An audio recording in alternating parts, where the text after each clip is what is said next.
मैं आपको बताऊंगी करवा चौथ पर चंद्रमा पूजन की संपूर्ण विधि। करवा चौथ पर करवा माता की पूजा आरती के बाद हम करवा बदलते हैं और फिर सुहाग लेते हैं। इसके पश्चात चंद्रमा उदय होने पर चांद की पूजा की जाती है।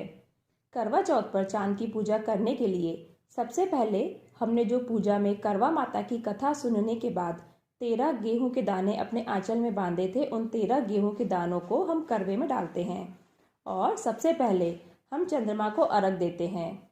इस पात्र में मैंने जल के साथ चीनी और थोड़ा सा दूध भी डाला हुआ है। चंद्रमा को अर्घ देते हुए एक मंत्र भी बोला जाता है। इससे हमारे घर में सुख समृद्धि रहती है और पति से मधुर संबंध रहते हैं। चंद्रमा को अर्घ देते समय कहा जाता है, गगन आर्णव माणिक्य चंद्र दक्षायणीपते ग्रहाण अर्घ्यम मया दत्तम गणेश प्रतिरूपक।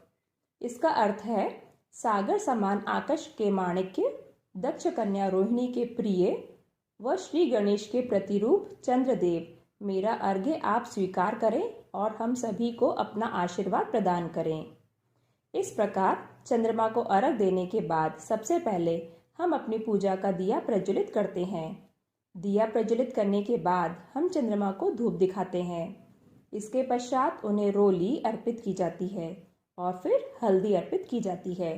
तत्पश्चात हम पुष्प अर्पित करते हैं।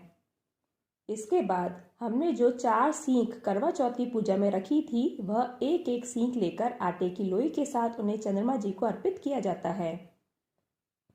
चंद्रमा पूजन में सींख का बहुत महत्व होता है। ऐसा माना जाता है कि इन सींखों से ही करवा माता के पति को दीर्घायु होने का वरदान मिला था।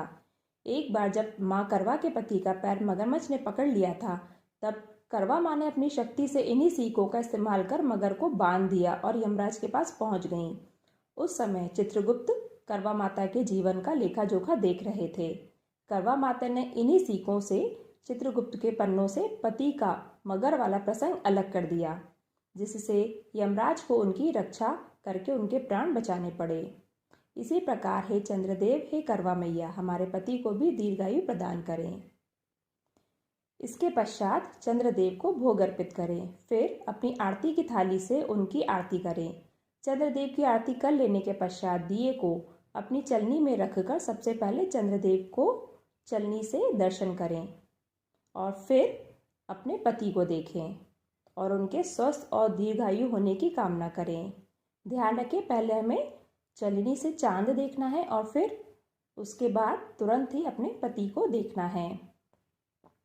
घर के बड़ों का आशीर्वाद लें और फिर अपना व्रत चंद्रमा के सामने ही अपने पति के हाथों से खोलें।